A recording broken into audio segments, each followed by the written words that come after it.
Hi, I'm Jamie Wright, middle school librarian, and I'm here to help you find your next great book. Today's book talk episode features books that are ridiculously funny. Sometimes there's a lot going on in life, and a ridiculously funny book can be the perfect escape for a little while.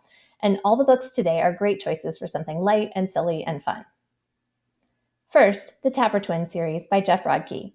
The first book in this series is The Tapper Twins Go to War Against Each Other. And that one and The Tapper Twins Go Viral are my two favorites, but there are four books in this series. Claudia and Reese are 12-year-old twins who go to a private school in New York City.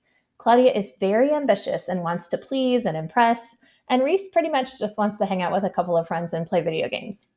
Like any siblings, they irritate each other sometimes, but unlike most siblings, hopefully, their disagreements become next level crises. For example, in one book, Claudia wants to become class president again, and Reese doesn't really care until she makes some kind of comment that he could never be elected to anything.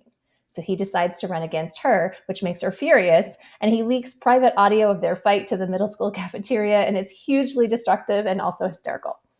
The format of these books is created like a case file that Claudia creates. So it's like there are transcripts of different people interviewed about a given incident, or text messages and photos, or artifacts like campaign posters.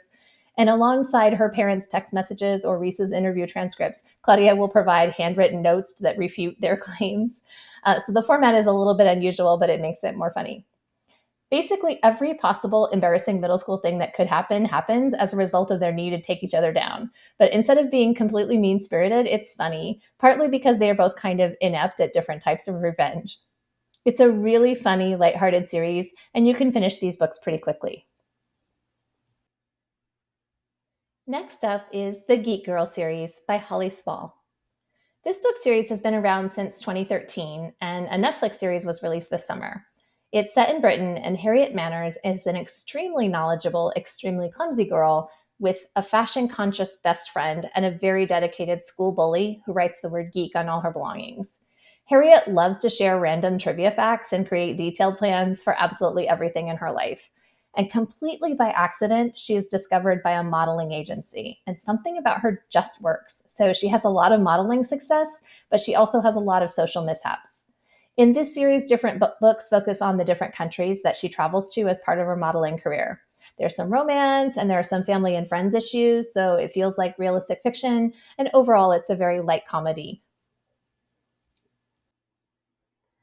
Next up is The Incredibly Dead Pets of Rex Dexter by Reynolds. This is a very funny book series by Reynolds, who is also the author of picture books like Creepy Carrots, in addition to almost 50 other books. If you have ever begged your parents for a dog and somehow you ended up with a pet chicken as a trial pet, well, you know how Rex feels. But you probably didn't leave your leashed chicken outside a pet shop to get run over by a car in the first 12 hours of ownership and ended up, well, haunted, maybe accompanied by a ghost chicken who shares most of its thoughts incessantly. And pretty soon, other ghost animals are showing up in Rex's bedroom, sharing their thoughts, and only Rex can hear and see them. It turns out there are some missing zoo animals, and foul play is suspected. It's fast paced, hilarious, and a really quick read. This book might be targeted toward upper elementary students, but I think any middle school readers, or adults for that matter, with fine appreciation of the ridiculous will absolutely love this series. The How to Train Your Dragon series is written by Cressida Cowell, and this book series is so hilarious. Like Rex Dexter, these books might be aimed at upper elementary readers, but the details and humor are absolutely on track for middle school. If you happen to be familiar with the animated movie version, please understand that while it is technically the same story, it's a much more typically Hollywood adventure movie than the book.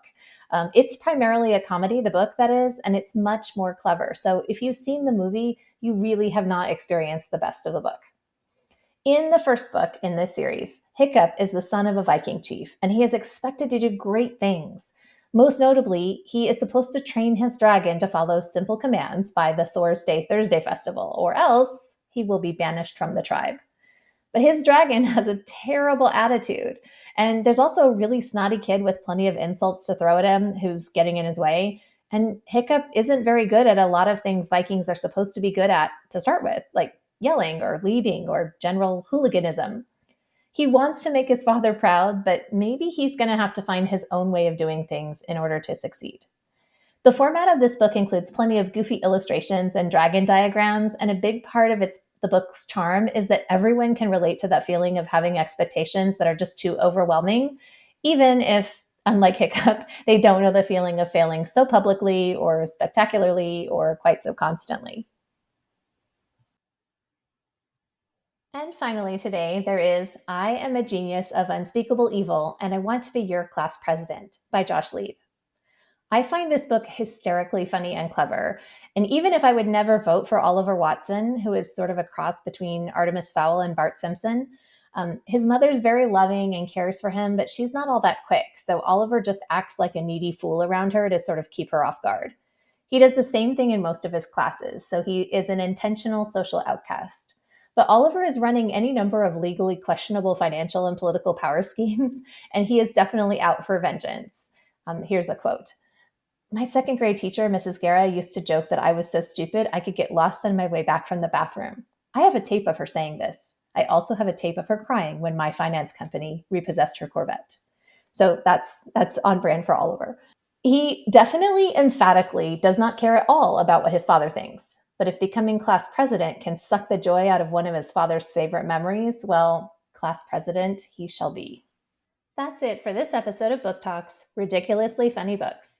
If you are still in search of your next great book, please ask your librarian. And remember, a book is always a good idea.